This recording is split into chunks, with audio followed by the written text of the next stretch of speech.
दोस्तों जय माता दी। दोस्तों आप सबका हमारे YouTube चैनल वैदिक साधना में बहुत बहुत स्वागत है। अधिकांशतः हमसे पितृ दोष को लेकर कई तरह के सवाल किए जाते हैं। तो हमने पाया कि पितृ दोष को लेकर कई तरह की भ्रांतियां हैं। साथ ही जिसको देखो वही बता देता है कि गुरुजी मैंने फलाने को अपनी कुंडली दिखाई तो उन्होंने बताया कि आपकी कुंडली में पितृ दोष है। तो दोस्तों आज के वीडियो में हम आपको सरल भाषा में पितृ दोष को समझाने का प्रयास करेंगे, साथ ही पितृ दोष निवारण के सरल उपाय भी बताएंगे। तो दोस्तों पूरी जानकारी प्राप्त करने के लिए आप वीडियो को पूरा अंत तक देखिए, और अगर आपको हमारा वीडियो पसंद आए तो आप हमारे वीडियो को लाइक शेयर जरूर करिएगा, और अगर आप हमारे चैनल पर नए हैं तो हमारे चैनल को सब्सक्राइब कर लें और बेल आइकन को प्रेस कर दें ताकि हमारे आने वाले वीडियो के नोटिफिकेशन आपको मिल सके। तो चलिए फिर शुरू करते हैं और बात करते हैं पितृ दोष के प्रकार और उनके निवारण के विषय पर। तो दोस्तों पितृ दोष के संबंध में बात करें तो यह दो प्रकार का होता है। एक होता है पितृ दोष और दूसरा होता है पितृ ऋण। पितृ दोष का निवारण 12 ज्योतिर्लिंगों में से महाराष्ट्र के नासिक के पास मौजूद त्र्यंबकेश्वर में होता है। वहीं ऐसा माना जाता है कि पुत्र या पुत्री की प्राप्ति के बाद पितृ ऋण स्वतः ही समाप्त हो जाता है, लेकिन अगर पितृ दोष है तो उसका समाधान करना मुश्किल होता है। परंतु अगर व्यक्ति अच्छे कर्म करते हुए हनुमान जी की शरण में रहता है तो उसे किसी भी प्रकार का दोष नहीं सताता। अब ऋण के संबंध में बात करें तो मुख्यतः ऋण 3 प्रकार के होते हैं: देव ऋण, ऋषि ऋण और पितृ ऋण। कहीं कहीं ब्रह्मा ऋण का भी उल्लेख मिलता है। तो देव ऋण भगवान विष्णु का है। जो लोग धर्म या वेदों का अपमान करते हैं या भ्रम फैलाते हैं उनके ऊपर यह दुष्प्रभाव डालता है। फिर बात करते हैं ऋषि ऋण का। तो ऋषि ऋण यह भगवान शंकर का होता है। जो लोग वेद पुराण और उपनिषदों के ज्ञान को अर्जित करके उसे जगत के कल्याण में नहीं लगाते उनके ऊपर यह दुष्प्रभाव डालता है। अब बात करते हैं पितृ ऋण के संबंध में। तो यह हमारे पूर्वजों का होता है। यह कई तरह का होता है, जैसे हमारे कर्मों का, आत्मा का, पिता का, भाई का, बहन का, माँ का, पत्नी का, बेटी का और बेटे का। वही अगर व्यक्ति पूर्व जन्म में नास्तिक और धर्म विरोधी रहा है तो अगले जन्म में उस पर स्वऋण चढ़ता है। अब बात करते हैं ब्रह्मा ऋण के संबंध में। तो यह ऋण भगवान ब्रह्मा का होता है। यह भी पितृ ऋण के अंतर्गत ही आता है। यह ऋण ब्रह्मा की रचना का अपमान करने पर, जैसे छुआछूत, जातिवाद, मातृभूमि को एवं कुल को छोड़कर चले जाने वाले के ऊपर दुष्प्रभाव डालता है। तो चलिए पहले लौटते हैं अपने मुख्य मुद्दे पर, यानी पितृ दोष पर। तो दोस्तों शास्त्रों के अनुसार पितृ दोष कई प्रकार का होता है। इसे कुंडली की भिन्न स्थितियों से जाना जा सकता है। इसके होने से व्यक्ति की आर्थिक स्थिति रुक जाती है, ग्रह कलह होता है, मांगलिक कार्यों में बाधा आती है।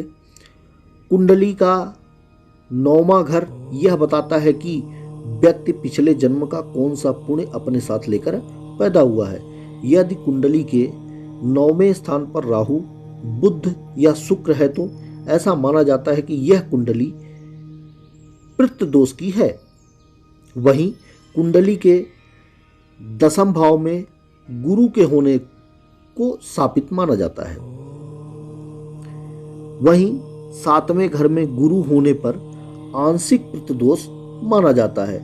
लग्न में राहु है तो सूर्य ग्रहण और पितृ दोष तथा चंद्र के साथ केतु और सूर्य के साथ राहु होने पर भी पितृ दोष होता है। वही 5म में राहु होने पर भी कुछ ज्योतिषाचार्यों द्वारा पितृ दोष माना जाता है। साथ ही जन्म पत्री में यदि सूर्य पर शनि राहु केतु की दृष्टि या युति द्वारा प्रभाव हो तो जातक की कुंडली में पितृ ऋण की स्थिति मानी जाती है। ज्योतिषाचार्यों ने पितृ दोष का संबंध गुरु ग्रह से बताया है। अगर गुरु पर 2 बुरे ग्रहों का असर हो तथा गुरु चौथे, 8वें, 12वें भाव में हो तो, या नीच राशि में हो तो, तथा अंशों द्वारा निर्धन हो तो यह दोष पूर्ण रूप से घटता है। और यह पितृ दोष पिछले पूर्वज, बाप, दादा, परदादा से चला आता है, जो 7 पीढ़ियों तक चलता रहता है। अब बात करते हैं पितृ बाधा के संबंध में। तो यदि आपके ग्रह, नक्षत्र एवं घर का वास्तु भी सही है, तब भी आकस्मिक दुख या धन का अभाव बना रहता है, तो ये माना जा सकता है कि जातक पर पितृ बाधा है। पितृ बाधा का मतलब यह होता है कि आपके पूर्वज आपसे कुछ अपेक्षा रखते हैं। दूसरा यह कि आपके पूर्वज के कर्म का आप भुगतान कर रहे हैं। तीसरा यह कि आपके किसी पूर्वज या कुल के किसी सदस्य का रोग आपको लग गया है। चौथा यह कि कोई अदृश्य शक्ति आपको परेशान करती है। अब बात करते हैं पितृ दोष निवारण के उपायों के बारे में।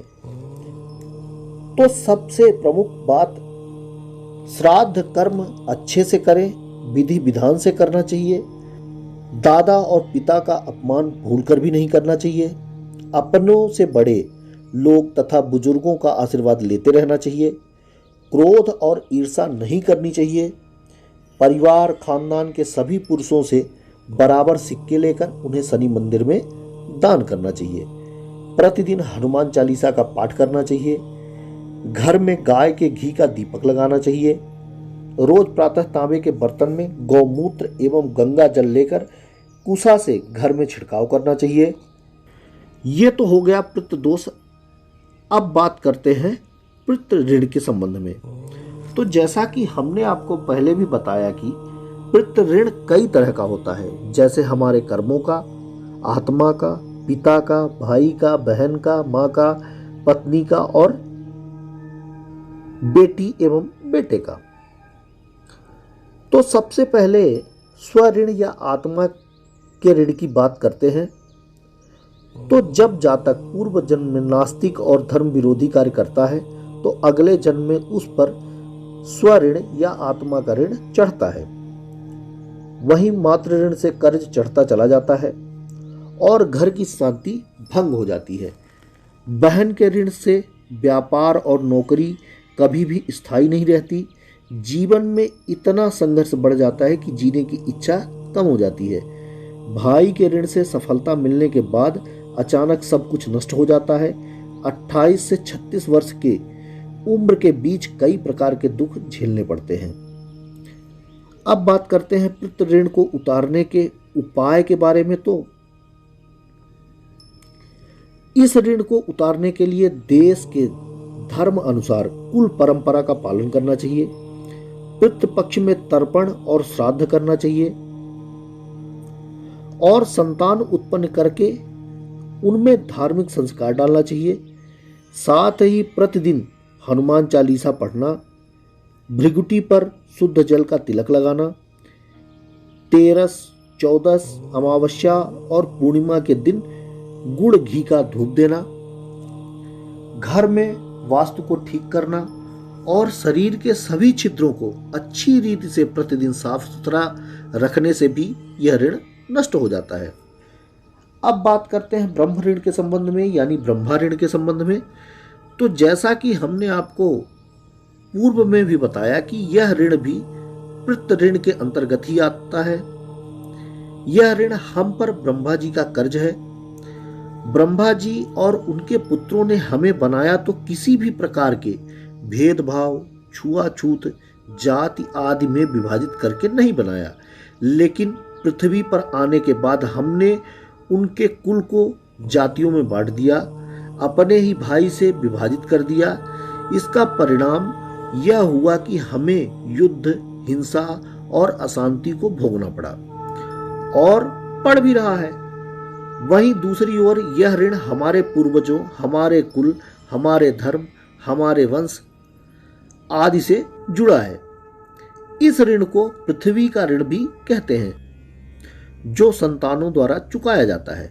बहुत से लोग अपने धर्म, मातृभूमि या कुल को छोड़कर चले गए हैं, उनके पीछे यह दोष कई जन्मों तक पीछा करता है। यदि कोई व्यक्ति अपने धर्म और कुल को छोड़कर गया है तो उसके कुल के अंत होने तक यह चलता रहता है, क्योंकि यह ऋण ब्रह्मा और उनके पुत्रों से जुड़ा है।